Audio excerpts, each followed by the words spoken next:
பார்ப்பது போல் இன்றைக்கு இந்தியாவிலே அனைத்து கட்சிகளும் திரும்பி பார்க்கக்கூடிய அளவில் திருச்சியில் திணறடித்த வெல்லும் ஜனநாயக மாநாட்டிற்கு எல்லா முகாம்களிலும் ஒத்துழைப்பு தந்த கமாபுரம் ஒன்றிய பொறுப்பாளர்கள், முகாம் பொறுப்பாளர்கள் அனைவருக்கும் நாம் பாராட்டை தெரிவிக்க கடமைப்பட்டுள்ளோம்.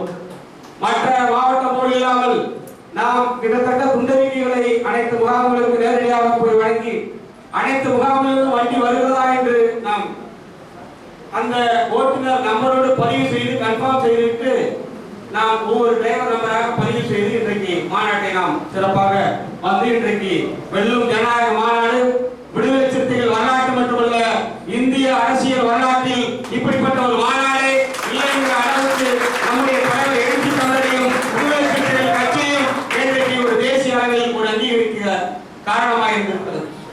அப்படிப்பட்ட விடுதலை சிறுத்தைகள் கட்சியில் இன்றைக்கு நம்முடைய தலைவர் எழுச்சி தமிழர் சாதாரண குக்கிராமத்தில் பிறந்து இன்றைக்கு ஒரு தேசிய கட்சியாக விடுதலை சிறுத்தைகளை வளர்த்திருக்கிறார் என்றால் அது உங்களை போல் எதிரில் இருக்கக்கூடிய களப்பணியாளர்களாலும் நாடாளுமன்ற தேர்தல் முன்பெல்லாம் பொறுப்பாளர்கள் வருவார்கள், ஏதோ தேர்தலுக்கு முன்னால் வருவார்கள், இந்த வாக்குச்சாவடிகளுக்கு இவர்கள் தான் பூத் ஏஜென்ட் நாமே நியமனம் செய்வோம்.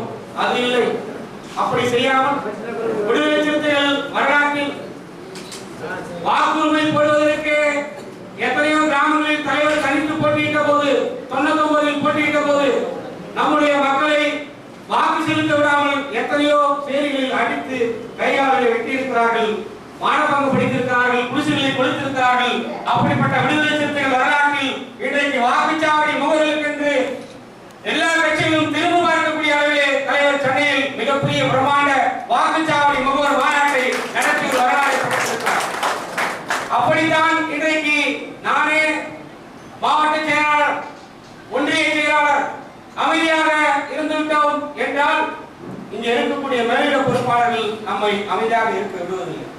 எப்போதும் அண்ணன் சூகாவி அவர்கள் ஒரு பள்ளி மாணவரை அழைப்பது போல் தினந்தோறும் காலையில் அழைத்து, என்னப்பா இன்னைக்கு வந்துட்டாங்க கூட்டம் முடிஞ்சுச்சுன்னா அப்படியே போயிட மாட்டார். திரும்பி காலையில கிட்டா இருந்தாலும் பாவத்துக்கு உரிமை இல்லை பேசுற மாதிரி, அவர் பையன் தான், அவர் பையன் மாதிரி தான், உரிமையில பேசுற மாதிரி அதட்டுவார். இதை செய்தா பண்ணணும், இதை பண்ணணும். அப்படி இன்றைக்கு நாம் பணியாற்றுவதை பார்த்து எப்போதும் நமக்கு பின்னால் பணிகளில் முளைக்கிடுகிற இன்றைக்கு நம்முடைய கூட்டணி கட்சிகள் இன்றைக்கு நான் சமீபத்திலே நம்முடைய உழவர் வேளாண் நலத்துறை அமைச்சர் அண்ணன் எம்ஆர்கே அவர்களை கல்லூரியில் சந்தித்தேன். அப்போது அங்கே நடந்த கூட்டம் நம்முடைய சிதம்பரம் நாடாளுமன்ற தொகுதிக்கான பொறுப்பாளர்கள் கூட்டம் நடைபெற்று அவர் சொன்னார், நான் ஒன்றிய செயலாளர், நான் இந்த ஒன்றியம் முழுவதும் சுற்றி வருவேன் என்று சொல்லக்கூடாது. நான் ஒரு ஒன்றிய துணை செயலாளர், நான் எல்லா ஊரையும் சூப்பர்வைசிங் செய்வேன் என்று சொல்லக்கூடாது. அப்படி செய்யலாம். ஆனால் உனக்கு 3 ஊர் வழங்கப்படுகிறது என்றால் அந்த 3 ஊராட்சியில் தான் நீ பணியாற்ற வேண்டும் என்று அவர் திராவிட முன்னேற்ற கழகத்துக்கு ஆணையிட்டிருப்பதாக என்னிடம் சொன்னார். நானும் அந்த கூட்டத்தை கூர்ந்து கவனித்தேன். அப்படித்தான் இன்றைக்கு நாம் வாக்குச்சாவடி முகவர்களுக்கு மேலிட பொறுப்பாளராக நாம் நியமனம் செய்த வழக்கறிஞர் அண்ணன் அன்பரசன், முத்தையன், நம்முடைய ஜெயராமன் போன்றவர்களெல்லாம் நியமனம் செய்து அது அவர்களோடு சேர்த்து மாவட்ட துணையாளர்களை சேர்த்து ஒரு ஊராட்சிக்கு ஒரு ஒன்றிய கவுன்சிலருக்கு ஊர் பிரிவுகளாக இருந்தால் 3 நபர், இல்லை என்றால் 2 நபர், அப்படிதான் நாம் போட்டிருக்கிறோம், பொறுப்பாளர்களை போட்டிருக்கிறோம். இதில் நம்முடைய ஒன்றியம், கமாபுரம் ஒன்றியம் ஏற்கனவே நடைபெற்ற தேர்தலில் தலைவர் பானை சின்னத்தில் வெற்றி பெற்ற போது நம்முடைய ஓனேரி தொகுதி தலைவருக்கு வாக்கு அதிகமாக செலுத்தியிருக்கிறார்களா என்றால் இல்லை. 5000 ஓட்டு நாம் பின்னடைவு, 5000 வாக்குகள் பின்னடைவு ஓனேரி தொகுதி. இப்படிப்பட்ட எழுத்துக்களை நாம் எழுதக்கூடாது. இது எதற்காக சொல்லுகிறேன் என்று சொன்னால், வாக்குச்சாவடி முகவர்களும் முகாம் செயலாளர்கள் தான் இங்கே நீங்கள் தேர்தலில் தலைவரை வெற்றி பெற வைக்கின்ற போராளிகள் நீங்கள் தான். நீங்கள் தான் வெற்றி பெற வைக்க போகிறீர்கள். எந்த ஊருக்கு எத்தனை வாக்கு என்று தெரியும். இந்த சேப்பலாரத்தில் சேப்பெருமாளை கூப்பிட்டு கேட்டால் இந்த தெருவில் எத்தனை ஓட்டு நம்ம ஓட்டு என்று கேட்டால் அவர் சொல்லுவார், இது 10 குடும்பம் கட்டளைக்கு தான் போவோம், 20 குடும்பம் நம்ம ஓட்டு போடுவோம், ஒன்றும் பிரச்சனை இல்லை, காலையில் அவன் பேரு கட்டளைக்கு இருப்பான், 10,000 பணத்தை வாங்கிக்குவான், குடும்ப ஓட்டுலாம் நமக்கு வந்துடும், அவன் பேரு கட்சியில் தான் ஓட்டு போடுவோம். இப்படி நம் கட்சியில் இருக்கக்கூடியவர்களுக்கு இண்டிவிஜுவலா தெரியும் யார் யார் எங்க ஓட்டு போடுவாங்க, யார் யார் எங்க போவாங்க. எனவே கூட்டணி கட்சியினரை பார்ப்பதை நம்முடைய கூட்டணி கட்சி தோழர்கள் பார்த்துக் கொள்வார்கள். நம்முடைய ஊர்த்திரு பகுதிகளை நாம் நிறைந்த நண்பர்கள் இருந்தால் அவர்களை பார்த்துக் கொள்ளலாம். மீதி நபர்களை அவர்கள் பார்த்துக் கொள்வார்கள். யார்? திமுக ஒன்றிய செயலாளர் பார்த்துப்பாங்க.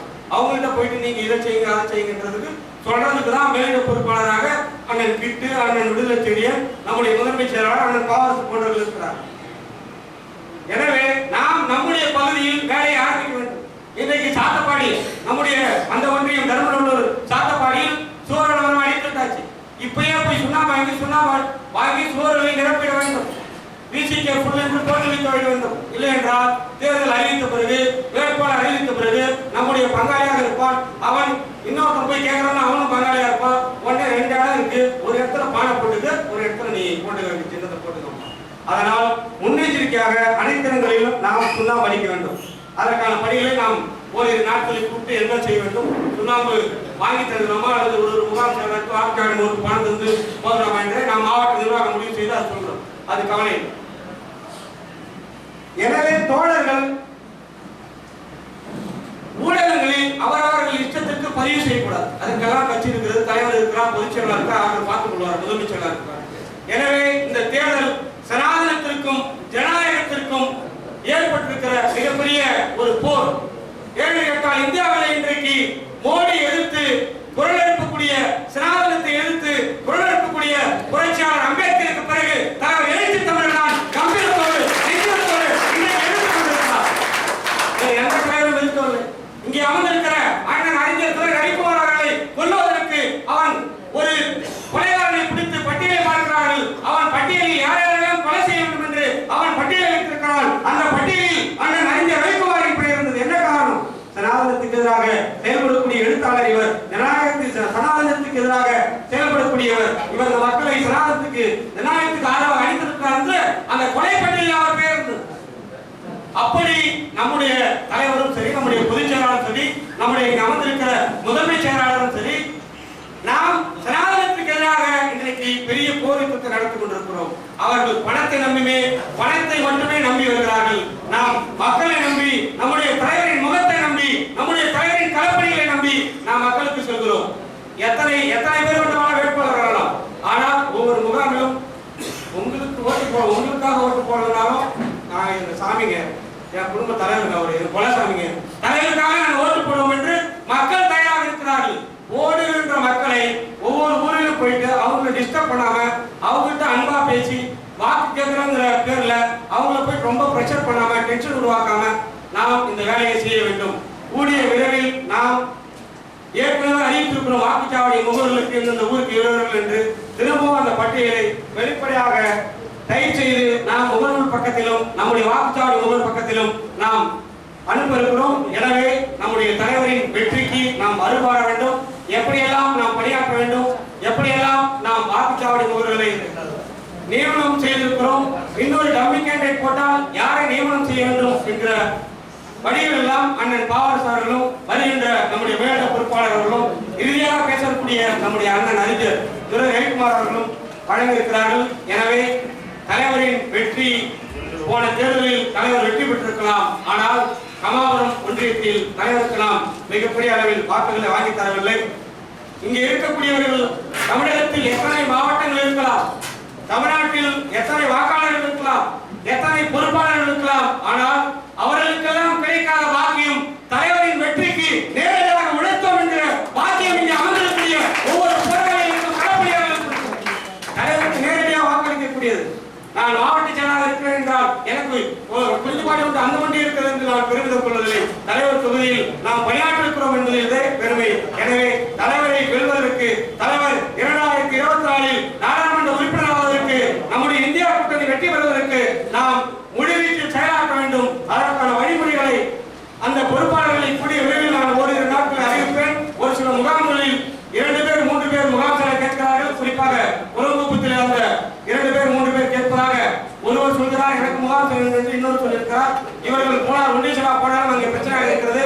அதேபோல் சேப்பநாதத்தில் வீரங்கடியில் போனால் அங்கே 2-3 பேர் ஒரு முகாம் செல்ல கேட்கிறார்கள். எனவே நாம் கூட்டத்தை கூட்டி முடிவு செய்து யாராக இருந்தாலும் மக்கள் ஏற்றுக்கொள்வர்களும் மக்களுக்கான பணியாற்றுவர்களும் நாம் பேச இருக்கிறோம்.